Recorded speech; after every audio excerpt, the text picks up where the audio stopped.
Employee Empowerment, Pathway to a Stronger Organization. American author and salesman Zig Ziglar said, "You don't build a business, you build people. Then people build the business." When you empower employees by giving them more authority, you are building value in their ability. They begin to operate as business partners, looking for the best way to solve a problem or the quickest way to produce revenue. There's nothing better than getting employees to think and behave like owners who are invested in its success. Think about what kind of employees you want to build. You want your employees to be skilled. When employees have been empowered to make decisions, managers will provide feedback on the decisions that were made. If an employee comes up with a new product line or takes certain steps to resolve a problem, the results will show what worked and what did not. That knowledge adds to an employee's skills as he fine-tunes his actions to produce a desired outcome next time around. You also want employees who are involved.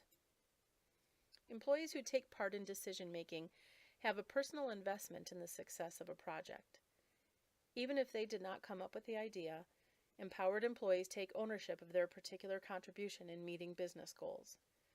If an employee has been given authority over her work and she sees her department falling behind, she will strive to improve and help her department meet the goal.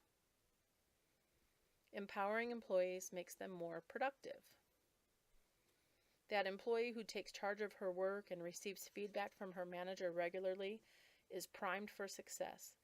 People rise to the expectations that are set for them. When employees feel supported and encouraged to achieve, they will push themselves to be high producers, especially when their efforts are noticed and appreciated. You also want your employees to be accountable. Empowered employees hold themselves accountable for their production and for the decisions that they make because they have been given the responsibility for the outcome. They know they will be asked to explain what happened if something goes wrong, and they know they will be given credit for their achievement when things go right. Having employees with this mentality will help the business move forward with skill and commitment. So what steps can you take to empower your employees? The first thing you can do is provide sufficient training.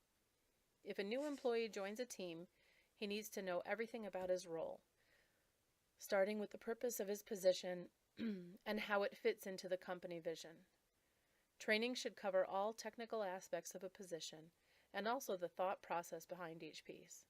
As a manager, it is important to start with the basics and make sure employees are aware of each step in a process. Mistakes should be treated as opportunities to learn best practices so they don't happen again. Another technique for empowering employees is to delegate effectively. This means monitoring employees as they launch into a new role and guiding them as needed. You will want to ensure the employee knows what is expected of her, where to find the resources she needs, and what the end product or desired result will look like. All of these tools will help the employee be successful in taking on the additional responsibility. Expressing confidence is key for empowerment. Believing in your employee's ability to do a job and telling him so gives him confidence in his own ability. Be mindful that your confidence needs to be genuine. You do not have to pretend your employee will be 100% successful from the start. That would be a false premise. Instead, express confidence that he's fully capable of doing the job and that you know he will give maximum effort to be successful. You can reassure him. If he is not successful at first, you will provide all the feedback he needs to move forward in the right direction. And you can celebrate every success as proof that your faith in him was justified. Cross-training is an intervention that can empower employees who need a bigger perspective or a better attitude. Sometimes employees are limited in their understanding and frustrated by certain standards or processes. Learning what happens in other departments or divisions can give a broader perspective about the organizations as a whole and how their roles fit into the bigger picture. Providing adequate resources is another intervention you can use to empower and take care of your employees.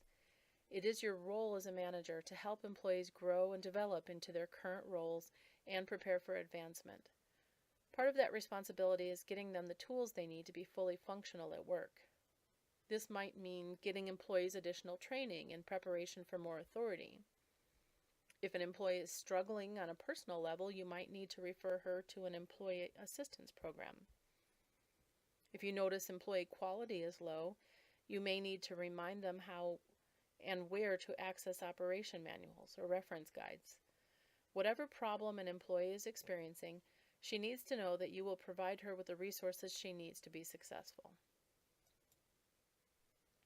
Granting an appropriate level of authority is an important technique for empowering employees.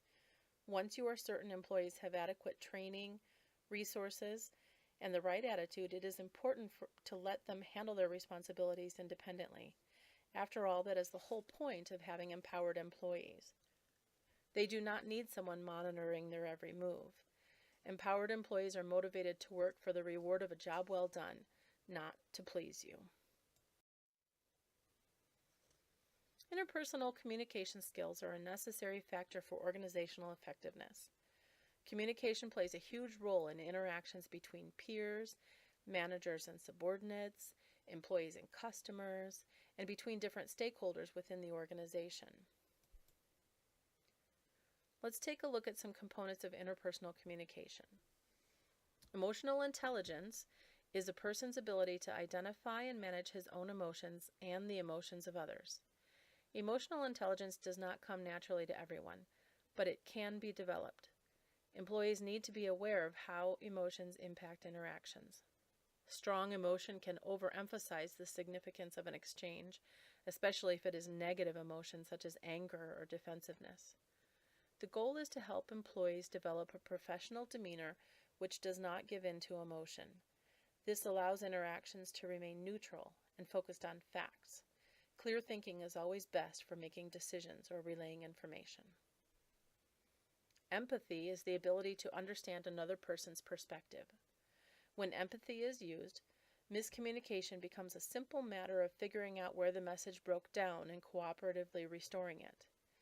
Without empathy, accusations and assumptions can come into play about why a person or business entity would act a certain way.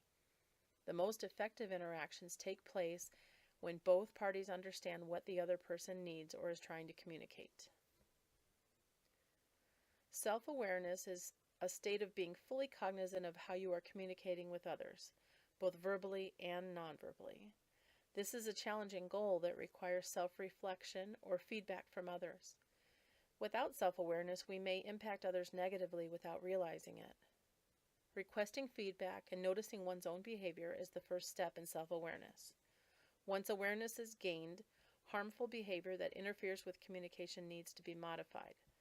This allows employee interactions to be smooth and fluid, rather than disruptive and full of friction. The last piece of interpersonal communication is a person's set of communication skills. Communication involves the relay of information from one person to another. It can be verbal and nonverbal, written or spoken. Effective communication happens when the intended meaning is received and understood. The more clearly employees can communicate with each other in person, by email, or by phone or other means, the more efficient the organization is going to be. If messages are unclear, time, money, and opportunity can be lost.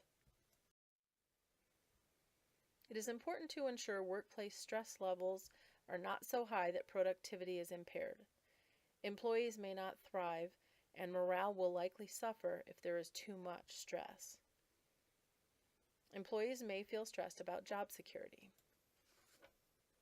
Employees may fear for their jobs if they do not hear from you, even if things are going well.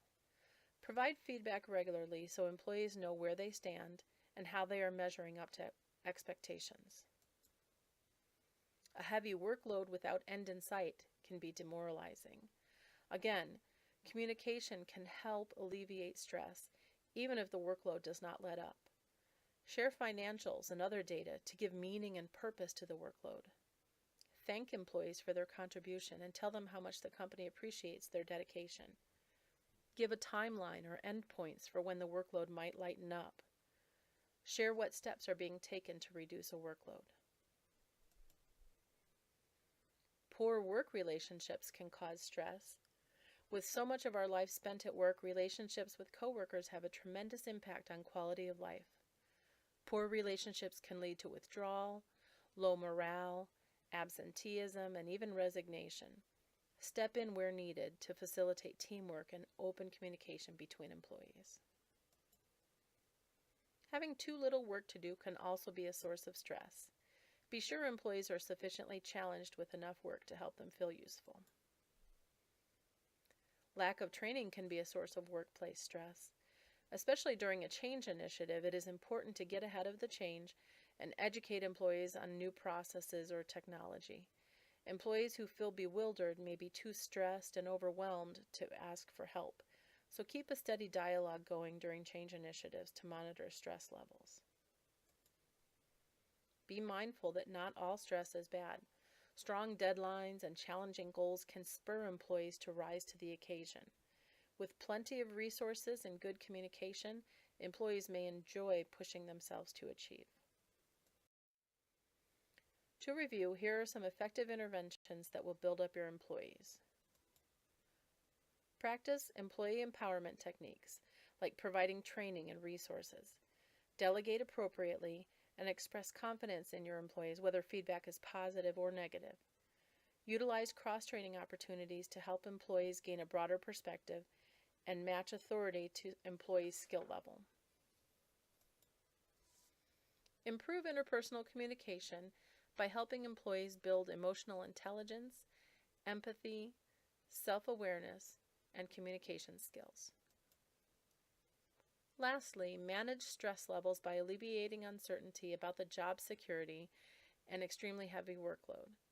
Facilitate communication for good work relationships and recognize when refresher training is needed. Following these steps will develop employees into a dynamic workforce that is fully empowered to meet business needs and help it grow.